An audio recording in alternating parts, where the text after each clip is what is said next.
Watching the defensive All-22 film, something really jumped out at me. It's something that we've seen teams do to the Eagles, particularly the Minnesota Vikings. It's something I've talked about before.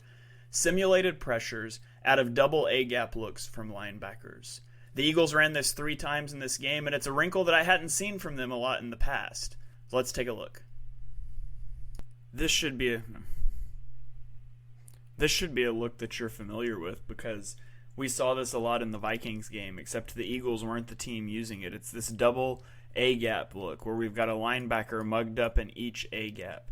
And that either forces you to keep a back end for protection, 6 to block 6, or it makes you account for somebody as a hot, whether these linebackers bail out or not. Now, on this play, they're both going to bail out into coverage. And we get basically, this is a man everywhere he goes situation, and then we've got 1, 2, 3 over 2 receivers, and then we've got 2 over 1 plus a running back that we've got to account for. So we see at the snap of the ball here, they are going to bail out. We're locked up in man coverage at the bottom of the screen. We've got 3 over 2. We've got somebody looking outside, somebody looking inside, somebody over the top.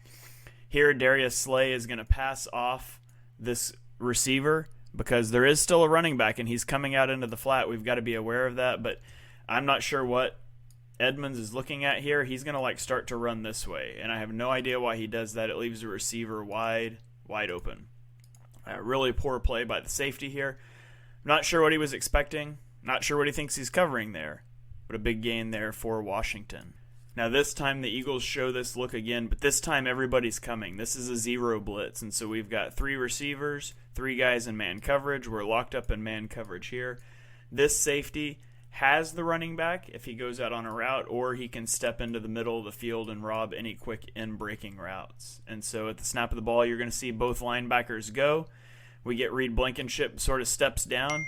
He's watching for somebody to break to the inside. Nobody's coming inside, but this time the rush is going to get home, and it's going to be a sack. 1 of 3 sacks on the day for Nicholas Morrow. And here the Eagles show the look one final time on the game. Again, this time it's going to bail out. The Eagles sort of spin this into a 1 deep. I think it's like cover 1 man with a hole defender here. We're locked up at the bottom. And our coverage responsibilities here, we're going to have the linebacker bails out. We're manned up here. We're supposed to interfere with this point man, and then the linebacker and Darius Slay have to coordinate on these 2 guys.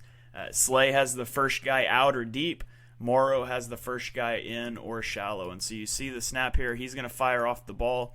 He runs like a pivot route, which is a little confusing, and then we're going to get the corner route. And the corner route is going to come open. I think this is on Darius Slay here. You see Slay starts to come in. Morrow's passing this guy off. He sees someone coming in, so this is now Darius Slay's guy.